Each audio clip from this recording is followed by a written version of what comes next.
Okay, so get this. So there's this girl at work who's about to get fired. As the IT manager, I always know about any onboards or offboards before they happen because they want to make sure that I revoke access to their emails, and they want me to make sure that they're locked out of certain things so that nobody who's getting fired can go back and like shoot a company-wide email.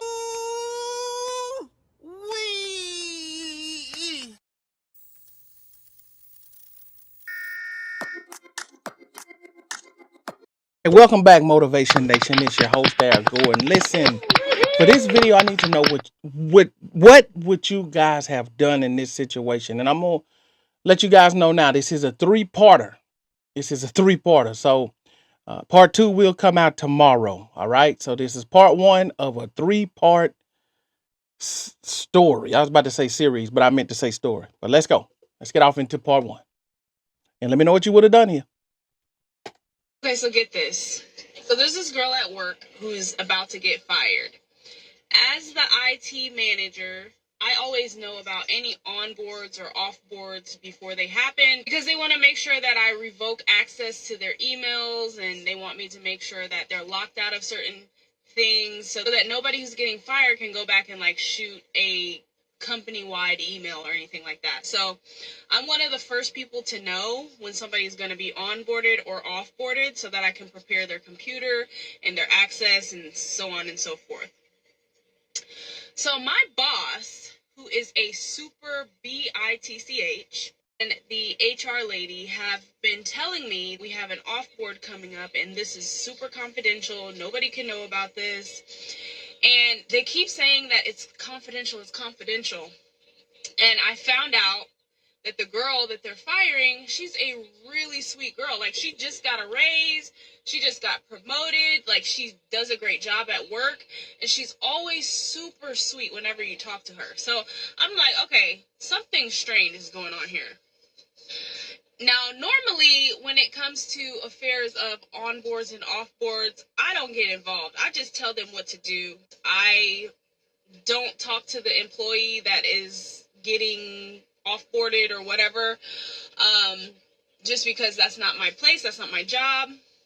But this particular employee that they're about to fire, she's such a sweet girl, and I've had many interactions with her, where she's just been very positive and upbeat.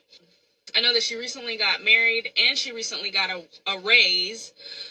So I know that it's not because of her performance. I felt like something else is beneath the surface.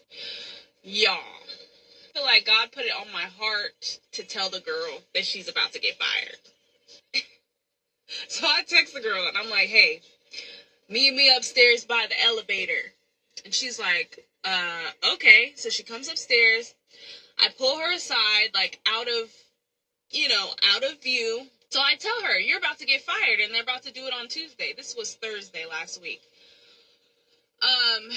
And she starts bawling. She's like so taken aback. She's like, what do you mean I'm getting fired? And I was like, I don't know the reason. All I know is that they already have your replacement. They want me to prep your computer for that replacement. And she kept on asking me, like, do you know why they're firing me? Why are they firing me? Why? And I'm like, I don't know. I don't get any of that information. They just tell me what to do with the assets. That's it. So, do you know this girl proceeds to tell me how the HR lady who keeps on telling me confidential offboard, her and the HR girl were actually friends before she started working at the company. Now, they go out to lunch sometimes, they chat, they text, they call, they hang out outside of work. The girl who's about to get fired, she was chatting with her friend that works in HR. And she was telling her that she was so excited, she just got a raise, and they were celebrating. You know, it was like a happy moment. Somehow, some way, the HR girl goes back to my boss and tells my boss about the conversation that, oh, she was discussing her pay, and one thing led to another, and the boss calls the girl who's about to get fired into her office. So my boss is telling her, why were you discussing that you got a pay raise? You shouldn't be doing that. And she really ripped into her. And the girl was like, oh, I apologize. I didn't realize that I wasn't able to discuss getting a pay raise. As a matter of fact, when the HR girl, my friend, got a raise, we had a very similar conversation where we were both celebrating, and I didn't see anything wrong with it. Hold on, let me stop right here. Okay, first of all, I don't know why you even telling this story online. That's first and foremost, right? Especially if you're in IT and you're supposed to have confidential information. I don't know why you're on here telling that. But uh, two, I'm a proponent for helping people, but you most definitely want to do that for people that you know, especially in the workplace. Because here's the thing: if you know that these two ladies were friends, right? Even though you're trying to put this lady up on game, you don't know the relationship that she actually has with this friend. And so you could find yourself trying to help and end up getting turned on in the end because they have a friendship and you don't. And I understand you're doing this out the kindness of your heart because you feel like she's such a good person. But sometimes inserting yourself into situations that you don't fully all the way understand can end up bad for you. But I don't know how this plays out. I know it's a 3-part series. So a part of me thinks that it doesn't play out well for you in the end. But that's just my advice from what you've said thus far.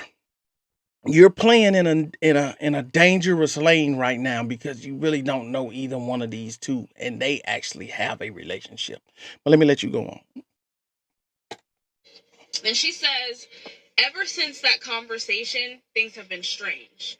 Neither one of them want to talk to her. They both have kind of been avoiding her. They haven't been as friendly.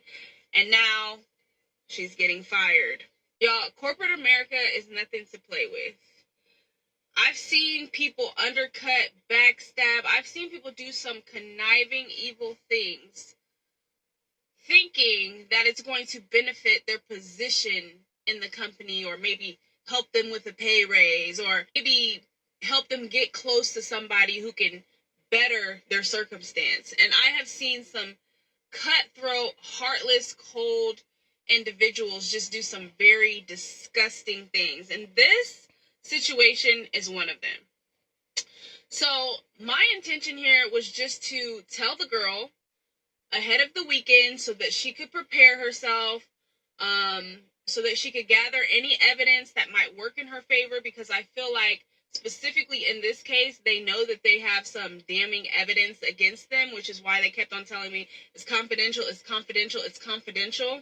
The HR girl knows that she said some things that could possibly incriminate her, so she wants to make sure that she catches this girl off guard. It's about to go down. So I text my girl, cause she's my girl now. I texted her this morning. I was like, hey, happy firing day. Like, I hope you're ready. I hope you got all the evidence that you need. Make sure when you walk in there, you hit the record button. Because we're both interested to know what reason they're going to have to fire her. And my girl, she ready, okay? She said if they don't come with the severance package, if they're not paying out my benefits through the end of June, I'm not signing anything. If they refuse severance, I'm going to ask HR why they're refusing severance. I'm also going to ask for a written note where they say they're not going to contest my unemployment. I said, yes, girl, you understood the assignment. So here we go. I'm about to go to work. I feel so happy because I gave somebody that empowerment.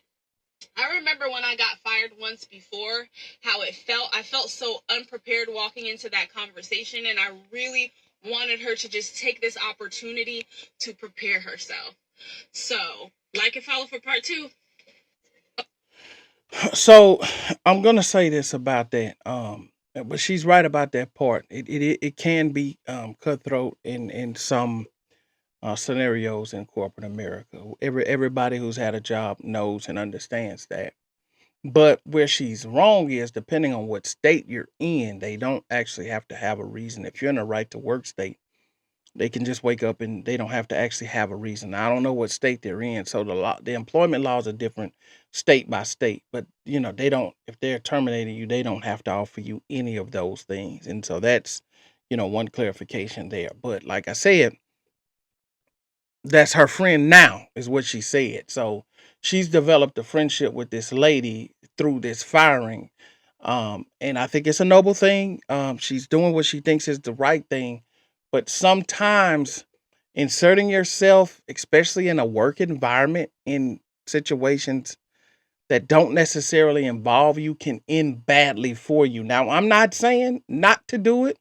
I'm not saying to do it. I'm just telling you what the consequences can be for doing it. And you have to be prepared to deal with those consequences if those consequences are administered to you for interfering. But I'm not here to make the judgment on that, because that's a case by case, and that's a personal decision that each and every person has to make based on the situation that they're in. But this is the end of part 1. Okay, so I'm gonna do a reaction to part 2 that'll post tomorrow. Okay, but what I need you guys to do is jump down in the comments and let me know what you think about it so far. How do you feel? Would you have done what this young lady did? If you were in her role in IT and you saw this happening, what position would you have taken in this exact same scenario? That's what I want to know. Jump down in the comments and let me know. And I'll see you guys in part 2. That's it for this video. I'll see you guys on the next one. I'm out.